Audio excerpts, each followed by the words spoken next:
I can't give you anything but love, baby.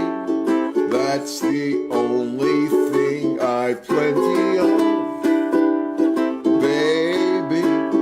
Dream a while, scheme a while, we're sure to find happiness, and I guess all those things you've always pined for. Gee, I'd like to see you looking swell, baby. Diamond bracelets Woolworth doesn't sell, baby. Till that lucky day, you know darn well, baby, I can't give you anything but love. Hi, I'm Gabi Love, and this is the Dr. Love Show. Today's episode I'm calling Stallions. And what a stallion is to me is a fine, young, hot, young male professional in any city.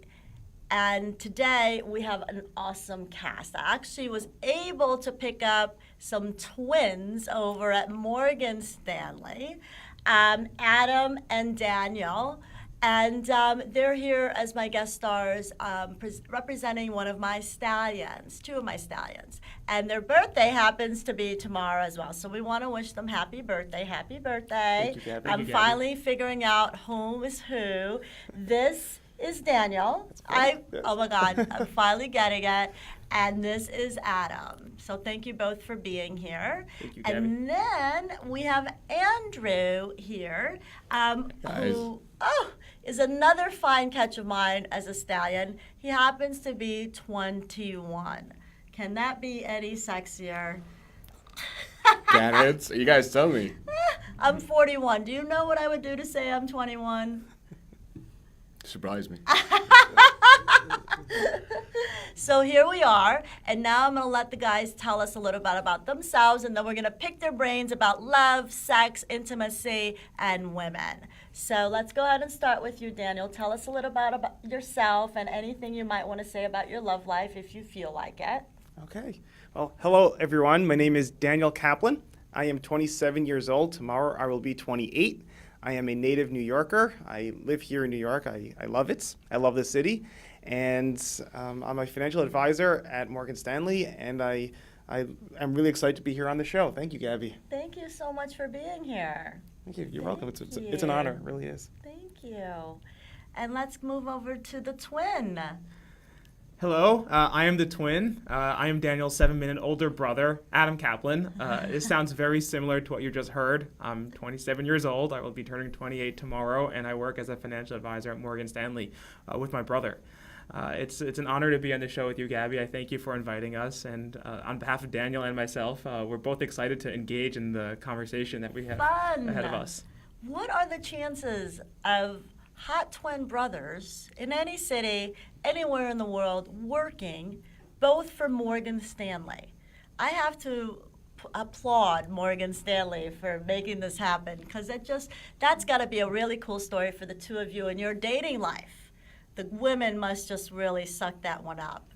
Both even work for the same company, and they're absolutely identical, apparently 7 minutes apart. Correct. That is so cool. That I feel I have some of the rarest opportunity of a persona here with me today, because that is a very rare, statistically significantly odd, factual reality that twin brothers work for the same company. So very cool.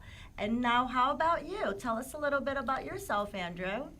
Well, I am 21 years old. I was born and raised in Egypt. Moved to New York City when I was 15.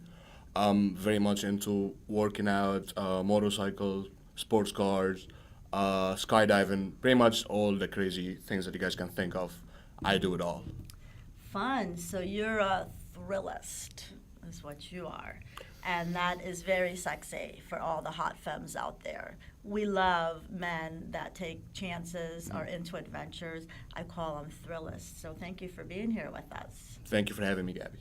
Thank you. So I'm going to get thrown a little bit off script here now because we mentioned Egypt. And I've always been fascinated by the country of Egypt. I've always wanted to visit it. I love the Cleopatra. There's a femininity there with the women and the history there that I think is phenomenal. Makeup derived out of Egypt for us femmes, by the way. All this makeup I have on is That's absolutely true, started yes. in your country. So it was God bless the Egyptian women. So since you are from Egypt and now you do live between Miami and New York, it seems, tell us what do you appreciate about the feminine culture from your culture? And then I want to know what you appreciate in the American female culture. Well, I would like to start with actually men in Egypt, in ancient Egypt, used to wear makeup, not women. Oh. So most people don't know that, but that's how it actually started. The pharaohs back in the days, they used to wear like wigs, makeup. They used to try to look similar to gods. So that's how the whole makeup thing started. Wow. Over the years, it has changed. Egypt now more into covering women more than showing their beautiness. Like most women in Egypt would be covered in the hijab or maybe sometimes the niqab, which would only show the eyes. America, when I came over here, is more civilized. The way I see it, more open. I moved here when I was 15, and I absolutely fell in love with New York. Beside the weather, it's a beautiful city to live in, to grow in it. I have not been back since then, but hopefully just upcoming next summer I'll go back to visit. Wow, amazing. I'm learning history on my makeup and on women and what's really going on right now currently in another country. So wonderful. Thank you for educating me on that. I really appreciated that. Of course. Now I want to talk a little bit about sex because it is the Dr. Love Show. So we can't just stick to history and facts. We need to get down and dirty into some sexuality going on here. So who am I going to pick on next? Daniel? Why not? Gladly. My brother's name is Daniel. So I can relate to you in that way. I have a brother named Daniel, too. He's adorable. I'm biased, but it's a great name.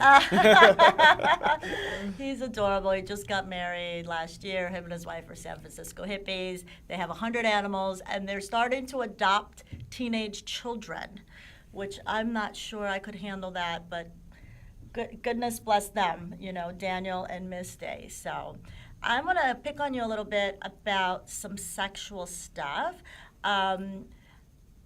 Adam's going to get the easier side of it because I'm going to go and pick on him more on relationship stuff. But with you, for Terrific. whatever reason, we got sex. I'm on in the you. hot seat. Okay. You're in the hot seat. So what is your favorite sexual position thus far in your sex life at age 27? I've always wanted to ask a 27-year-old hot guy this question.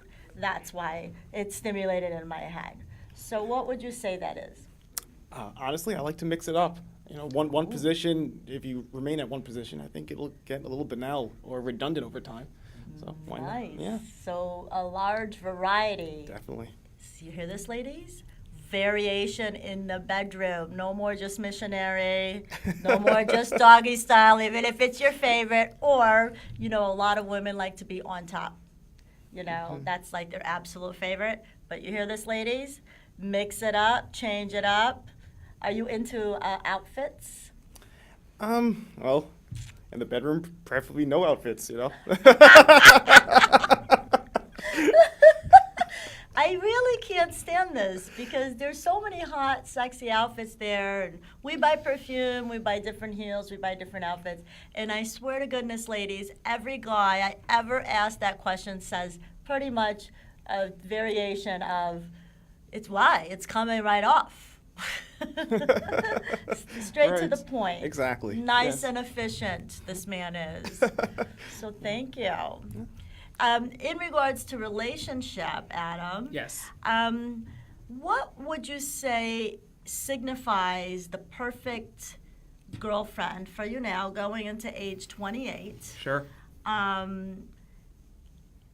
Has it changed? Do you feel a transition maybe from, like, let's say age 21 to 25 or 25 to 28? Or does this theoretical perfect woman for you, because I'm sure you've thought about it somewhat, has she pretty much stayed the same? And if so, just tell us about her. Absolutely. Terrific question. And I feel like I'm on the hot seat right now. It's hot in here, period. We're all in hot seat. I think my brother's diversity in the bedroom question was simpler. And, but, Sorry, take a moment, But ladies. but when terrific. we ask a man a question, it does take you guys 17 whole seconds sometimes to wrap your head around it. You hear this, ladies? That's why when we say, "Do you love me?" and a man doesn't respond right away, it's not necessarily a negative thing. He's wrapping his head around the question. You see, this is happening here. So take all the time you need. Absolutely. I'm going to be very honest here. And there absolutely has been an evolution in the perfect woman category between the time frames that you mentioned, ages 21 through 25, 25 to 27, and now moving into 28. Right now, the perfect woman is I'm looking for the real deal. I'm looking to take the next step in life. I'm looking for marriage, and I'm looking for an absolute partner. And it's a bit of a challenge to find a partner. Obviously we look at phenotypic characteristics. We're looking for the good-looking, ideal candidates. But I'm also looking for someone to be an equal partner to me, like my twin brother is. So I have a relationship with my twin brother who I know extremely well. He knows me extremely well, nature and nurture. We spend a lot of time together, so it's a bit of a tall order to say that I have to generate a relationship with a female in the similar way that I've had with my brother for the past 28 years. But Wow. That's still what I'm looking for at this point. Maybe it's a leap. Maybe I'll be successful. I hope I will be. But that's what I'm looking for now. Between 25 to 28, it's been a bit more fun. And between 21 to 25, honestly, I was learning.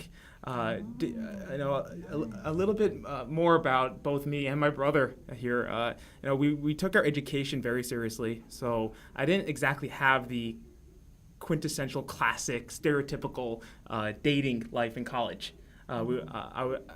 I did college rather fast, and then we got 2 master's degrees, so we were very focused. And when moving to New York Didn't you guys, I don't mean to interrupt, Yes. but didn't you guys go to Harvard? we both went to Harvard. Harvard Yes. we did. graduates Yes. at that twin. I love all these big Yes. institutions holding on to the twins. I love that. Yeah, these fancy institutions really like my brother, and I just try to hang close to him. We will never know if that's true or not.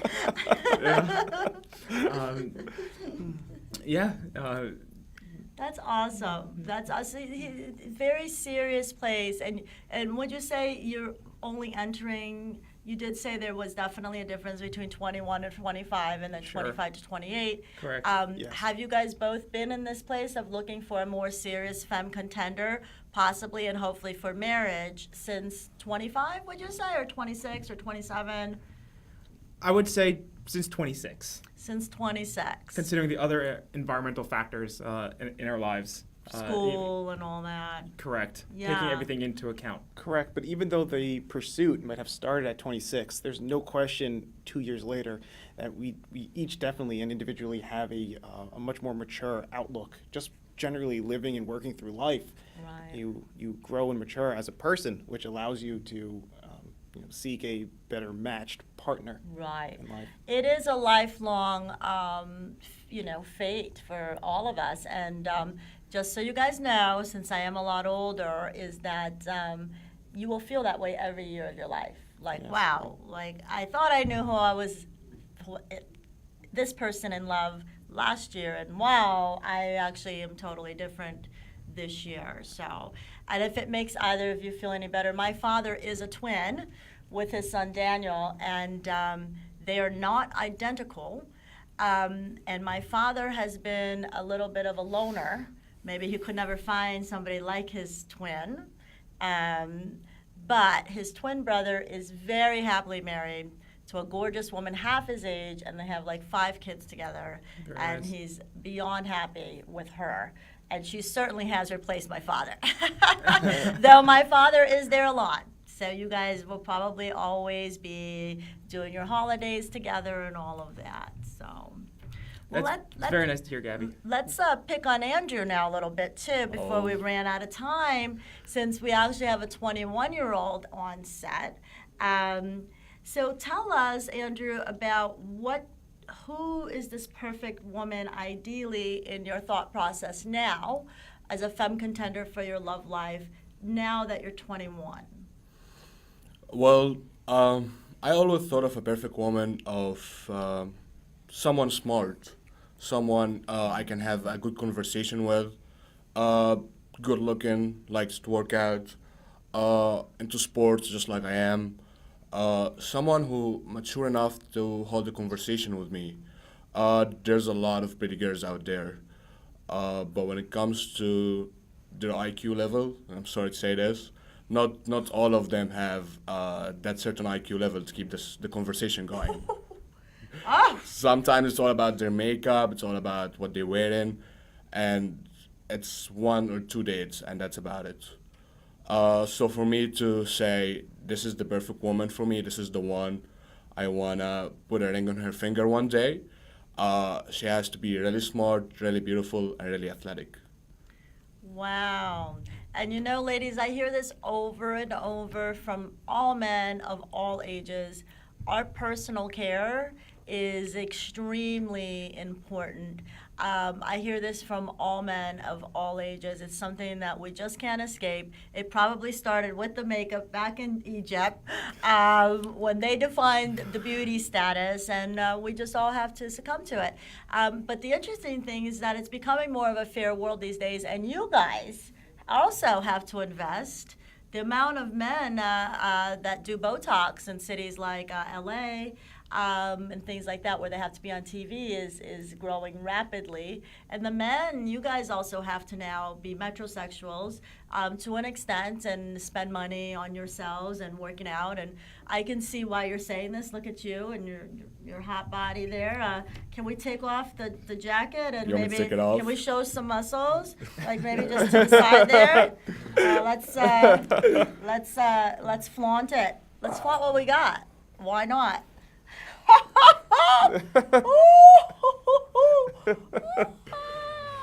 Yeah, well, I try to work out 5 times a week. This thing is as big as my femur. That is sizzling hot, dear. Thank you very much. Thank you, Gabi. Let me touch it a little bit more. Okay, woo. Hello.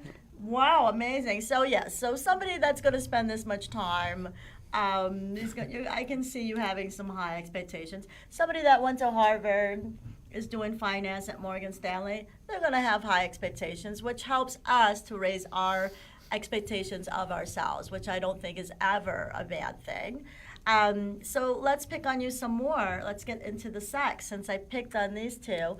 What is your favorite sexual position, and what advice do you have for us women in the bedroom? I like to mix it up, as they said before. I don't like to stick with one position.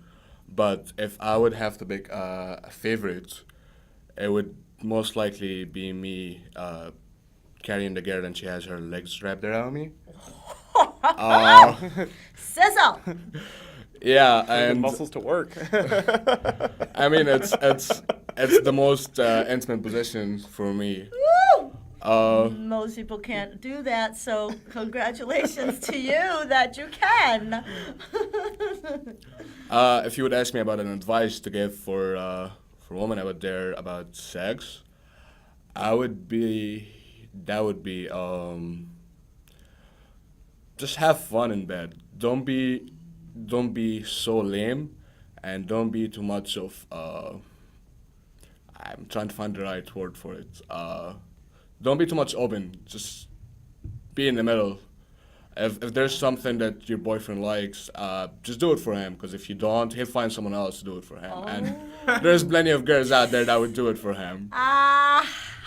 it's just a bit fun twice. I like Yes. to give it out to you guys. It's I've been there. I mean, I had different sexual experiences, and the one I like the most is the girl I had the most feelings for. But she also very good in bed. She whatever it is, we just like both jump into it and we would just like do it. We're very There open was about chemistry. it. There was great chemistry between us. Yes. That's awesome. I like that, stay open in the bedroom for your stallion of choice or your king or your Eastwood or your young lad, which are the different other categories I have for men in love in 2016, now 2017. It is something, it is important. I recently worked with a couple where the woman just felt that the right thing to do was to abstain sex from her husband. And I absolutely urged her to not ever make that the next available choice for her to do, because it's going to poison the relationship in one shape or form. Sex is absolutely very important to all people. Not all. Some people are very what I call level 3, you guys. I put people in level 1, 2, and 3. And level 1 are those of us that are very comfortable with porn, that are kinky, will try different positions, toys possibly, open to that. Our level 2s are our most average sexual contenders out there, which is the person that may dibble and dabble if their partner wants, like you suggested, or they can also be with somebody who's a low libido person and abstain more from sex just to be with the partner of their choice. And the level 3 people are the people that are low libido. And the only ones that I recommend to stay away from each other are the level 3s and the 1s. That's a mismatch, right? And like what you're saying, what I'm hearing you say is, if I'm a level 1, please cater to my needs at least part-time, right? So I would definitely say, if you are a level 1, that you look for a level 1 or a level 2 femme at all times. I don't know what level you guys are. Do you think that can you figure out where you fit in my spectrum there? Level 1, 2, or 3? I would say 2. 2. Okay. So the level 2s get the most sex partners. That's the good thing. Now I'm getting jealous. I used to be a level 2, and I'm becoming more of a level 1 because I realized that I prefer my partners that are higher libido than lower libido, even though I could do either one because I was a level 2. So now I'm like 1.5. Because I'm choosing either level 2s or level 1s predominantly over level 3s. What would you say you are? Sticking to our identical nature and the fact that we do everything in 2s, I would say I'm a level 2. Oh my goodness, it even goes on to the sexuality. I love those. Oh my God, I have to study twins more. I'm fascinated. And so that's it. You guys really, you can see what value does the girl, let's say you fall in love with a level 3 and you fall in love with a level 1. That'll be some good conversations for you both to kind of figure that out. And you would both have to be okay. You'd have to be more okay and have a preference to dibble and dabble into level 1. And you would have to micromanage it in your brain of being okay to accept that you might at times feel sexual and not be able to get it, or you would probably want to cater to her feelings, and instead of you that would just go cheat on her, you would have to wrap your head. Well, that's not what I said. No, but I know I like to be extreme. I'd like to mention just one thing.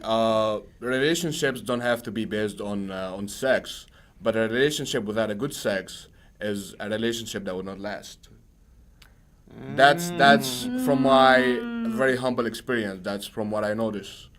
So yeah, Probably because you're a level 1 or you're a level 1, most likely, or a level 1.5 or a level 2. Because what I've learned is if I, as a matchmaker, I actually have a woman and a man, level 3, that are they're doing so well, they're going to get married. Okay? And they're perfectly happy. And the sex may not necessarily be that great because you have to see the sex is not that important to them. Do you see? So you have to keep that in mind. But yes, for you, it's very important. For me, it's very important.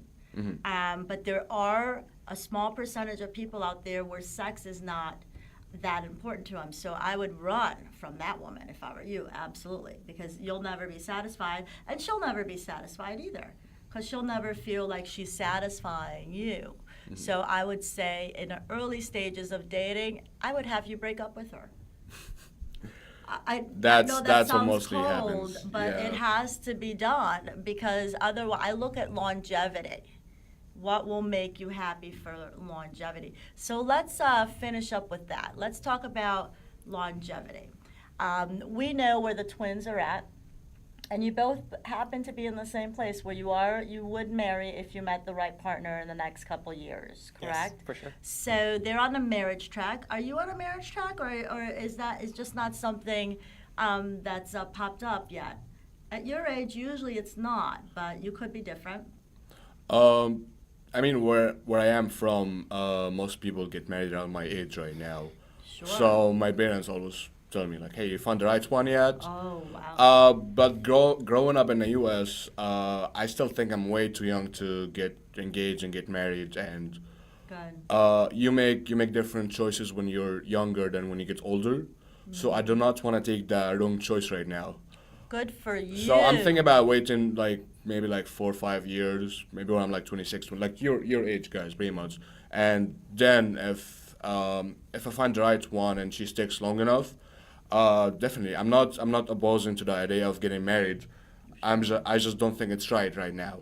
Good for you. It's really good for us all to know that when it's not. And, I used to have a theory, and I hope the twins can prove me wrong. My latest theory in the last few years has been that it's probably just not wise for anyone until they're 30 at least. So I hope you guys meet her soon. I hope I help you meet her. And then you wait until you're at least 30. Actually, what would be good right now, I have an older couple, both been married before. They're consciously waiting 2 years of living together before. Now, would you say that all three of you would be willing to live with a woman before you marry her? Yes. You would, okay? Yes, absolutely. And you too, and you as Yes. well? Good. I'm glad that it's becoming more popular and standard way of thought. If anything, I would think it's essential to live with someone before marriage, because to Thank really you. make sure that it works, because to live with someone under the same roof, to 24 hours a day would be pivotal before committing to a Thank full-fledged you. relationship. Can you say that again? You would think, say it again, you would think that it's, I would think that it's pivotal to live with someone 24 hours under a roof, under the same roof, together at the same residence before committing to a full-fledged marriage that should last a lifetime.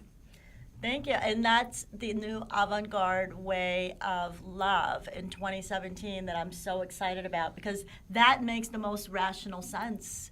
Absolutely, right? We really need to touch, feel, and experience what we intend to spend an entire lifetime with. It doesn't make sense other way.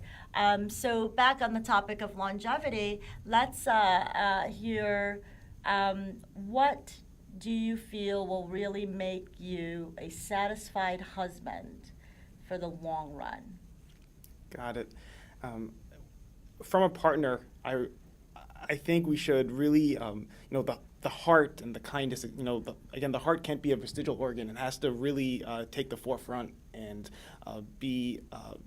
So when looking at to a spouse, at a wife, you really want kindness to be a nature that is exemplified every single day, and it really makes for a nice life and kindness and a friendship. And I think that, in addition to the physical nature and sex, it's all important. So it's a whole list of ingredients that all have to work together, obviously.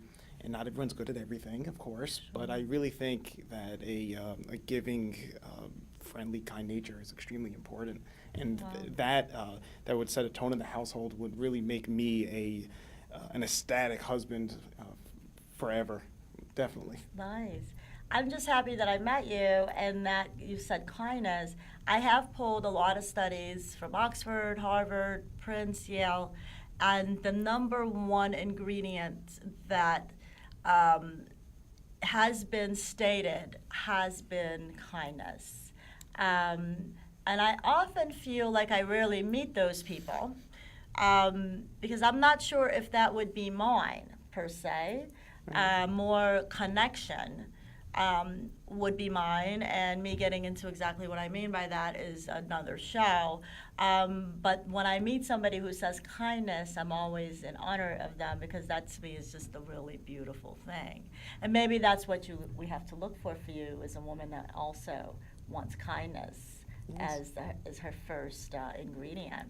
I always say we are entitled to 3 ingredients. After that, you're on your own, and you better get it from your brother or your coworker or your friend or your parents, because was it you that said you can't get everything from one person? Yes. We absolutely can't. So if you need to talk a lot, go to brunch with your friends. if you marry an introvert, it's like pick 3 non-negotiables. So for you, we have your number 1. So now you only have to think about consciously what your other 2 non-negotiables are for you. Correct. And you look for the woman that represents that. So how about you? What, for longevity's purposes, what would that perfect woman feel like for you?